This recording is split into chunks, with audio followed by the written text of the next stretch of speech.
होने लगा है। बलूचिस्तान जो पाकिस्तान का सबसे बड़ा सूबा है, वहां के विद्रोही गुट बलूचिस्तान लिबरेशन आर्मी ने पाकिस्तान की नाक में दम कर रखा है। ठोक ठोक कर पाकिस्तान की हवा निकाल रखी है।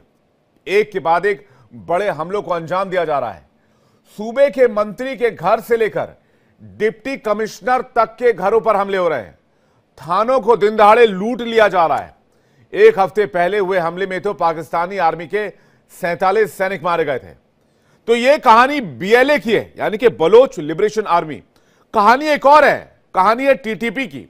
टीटीपी भी यानी कि तहरीके तालिबान पाकिस्तान भी पाकिस्तानी आर्मी को निशाना बना रही है।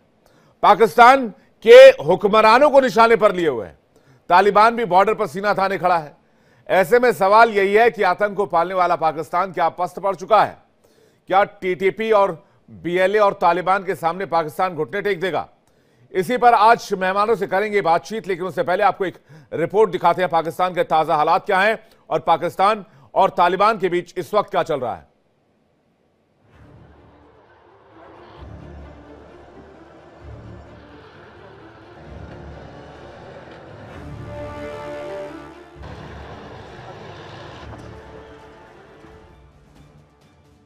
आतंकवाद को पालने वाला पाकिस्तान अब खुद इसके चंगुल में फंस गया है।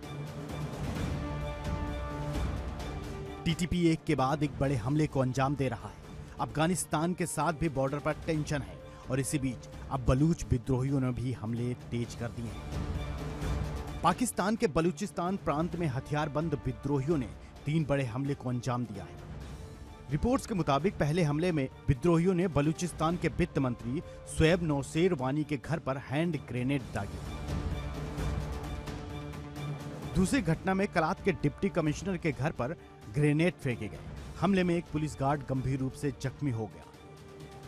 तीसरा हमला मस्सूम की पुलिस चौकी पर किया गया, जहां से बलूच विद्रोहियों ने भारी मात्रा में हथियार, वायरलेस सेट और बाइकें लूटी। साथ ही पास में मौजूद एक सीमेंट फैक्ट्री को आग के हवाले कर दिया। पुलिस के अनुसार इससे पहले विद्रोहियों ने खुजदार में एक बैंक और पुलिस थाने में लूटपाट की थी।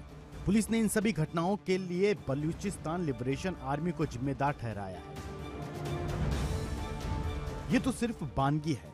बीएलए ने पाकिस्तान को पस्त कर दिया है। पिछले ही हफ्ते बलूचिस्तान के तुर्बत के पास पाकिस्तानी सेना के काफिले पर हमला किया, जिसको लेकर कई रिपोर्ट्स में दावा किया गया है कि इस हमले में 47 पाकिस्तानी सैनिकों की मौत हुई थी और 30 से ज्यादा घायल हुए।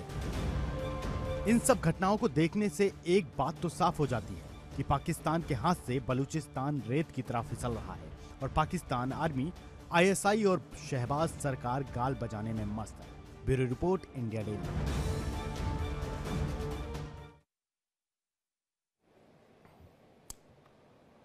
तो आज के डिबेट के सवाल में आपको बताता हूं, मुल्क पर टूटने का खतरा, तालिबान का कड़ा पहरा। बीएलए ने भी खोला मोर्चा, पाकिस्तान में कोहराम मचा। सवाल नंबर 3, 3 तरफ से घिरा पाकिस्तान, क्या मिट जाएगी पहचान? बातचीत करने के लिए major general retired GD Bakshi, defence expert, थोड़ी देर में हमारे साथ होंगे। Major general Dhruv Katoch, defence expert retired, हमारे साथ जुड़े हुए हैं। स्वागत है सर आपका कटोच सर। और मेजर समर पाल तूर हमारे साथ जुड़े हुए हैं, डिफेंस एक्सपर्ट, आपका भी स्वागत है मेजर साहब। अमजद अयूब मिर्जा, एक्टिविस्ट पीओके, थोड़ी देर में हमारे साथ होंगे। इरशाद अहमद, नेता पीएमएलएन, थोड़ी देर में हमारे साथ होंगे। और major Yasir Janjua, defence expert Pakistan, थोड़ी देर में हमारे साथ होंगे। मैं कटोच सर सबसे पहला सवाल आपसे ले रहा हूं। सबसे पहले सर, आप दोनों पैनलिस्ट को, दोनों मेहमानों को जय हिंद, दर्शकों को जय हिंद। और मेरा पहला सवाल यह है, क्या पाकिस्तान को मिटाकर या फिर पाकिस्तान को तोड़कर ही तालिबान दम लेगा टीटीपी के जरिए, या फिर डूरंड लाइन को ही खत्म कर देगा? बहुत धन्यवाद। देखो जी, सबसे पहले जहां तक टीटीपी का सवाल है, वो चाहते हैं कि पूरे पाकिस्तान में शरिया लॉ लगे, और इस समय पर पाकिस्तान की हुकूमत जो है वो शरिया नहीं लगाएगी।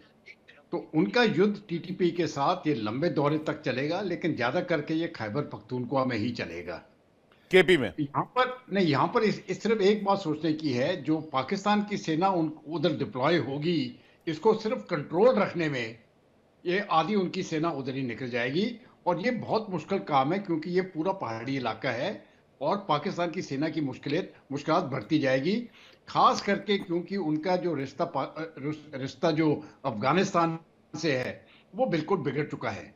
ड्यूरन लाइन तो मैं समझता हूं किसी न किसी समय पर मिट ही जाएगी, और जो पश्तून का इलाका है वो आने वाले दिनों में, हो सकता है 1 साल 2 साल या आने वाले सालों में पूरा का पूरा पश्तून इलाका जो है वो अफगानिस्तान के साथ मिल जाएगा।